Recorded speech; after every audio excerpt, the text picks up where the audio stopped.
Good morning, dear students. Today we are going to conclude this chapter by understanding the last topic of this chapter, that is migration. Now before starting that topic, let us learn about the term migration.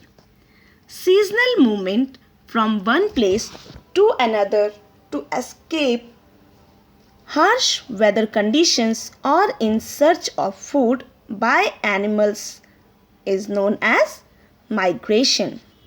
Now the question is, why the animals migrate? Well, sometimes the habitat of a few animals fails to provide food, water and favorable conditions of temperature or breeding. So, the animals migrate in unfavorable conditions. In order to find these conditions for themselves, these animals move out to places far away from their habitats. It means they move from their habitats to far away places and they return to their habitat when the conditions become favorable again. This movement is known as migration. It means going from one place to another place in search of food, water and favorable conditions of temperature or breeding is called migration. Now, how animals migrate? In what way they migrate? So, animals migrate by flying, swimming, walking, hopping, burrowing or slithering. Slithering means gliding. So, as you know, who can fly? Birds can fly. They migrate by flying. Water animals, they migrate by swimming.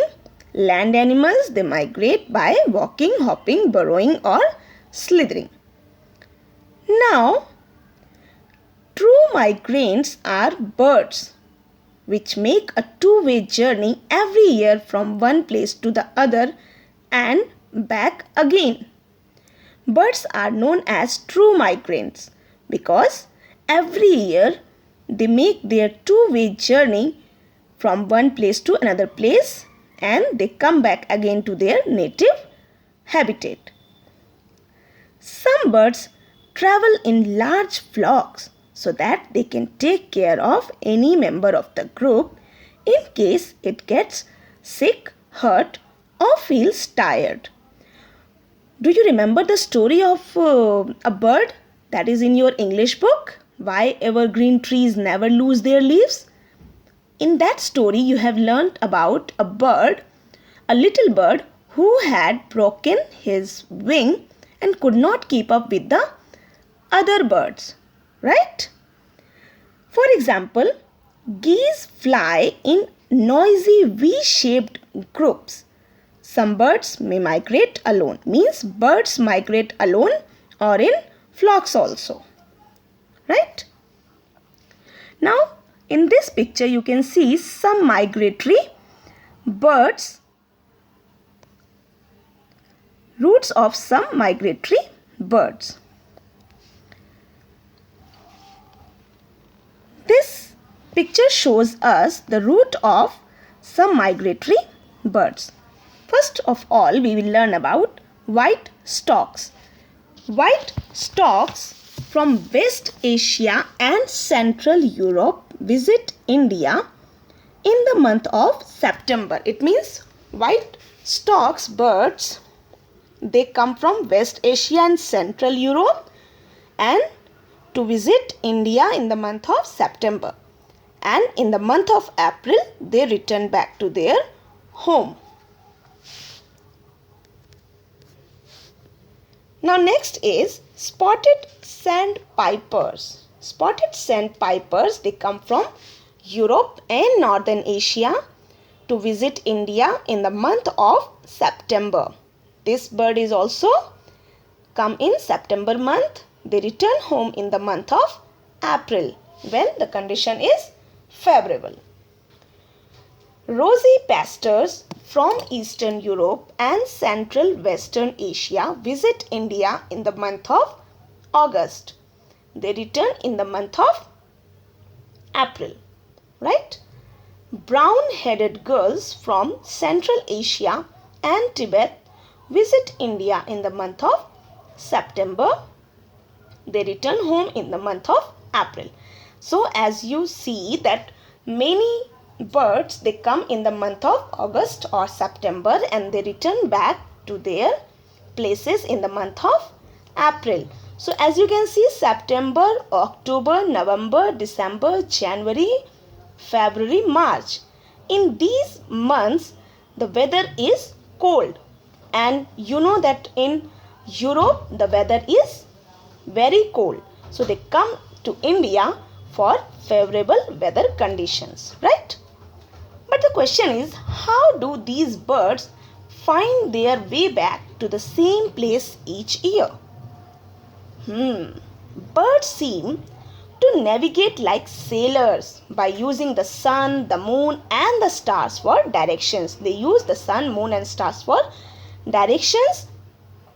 They also seem to have a compass in their brain for using the earth's magnetic field to get their direction to come back to their places. Among other animals, there are a few animals like some bats and whales which travel in search of food each winter. Many fishes also migrate.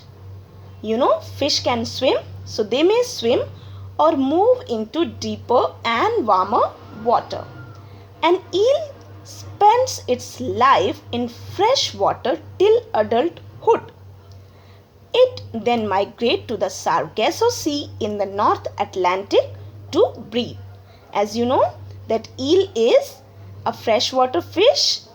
It stays in fresh water till adulthood, and when it becomes adult, it migrates to the sea for breeding.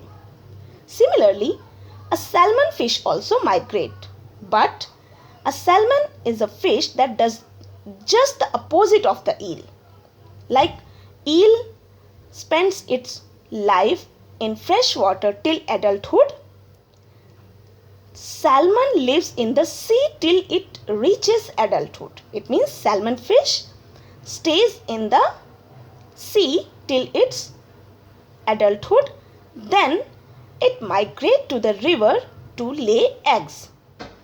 The young salmons which hatch from the eggs then return to the sea. They come back again to the sea. They again go to the river in about 2 years when they become adult to lay their own eggs. In that way they migrate. You can see that in this picture also, migration by salmon.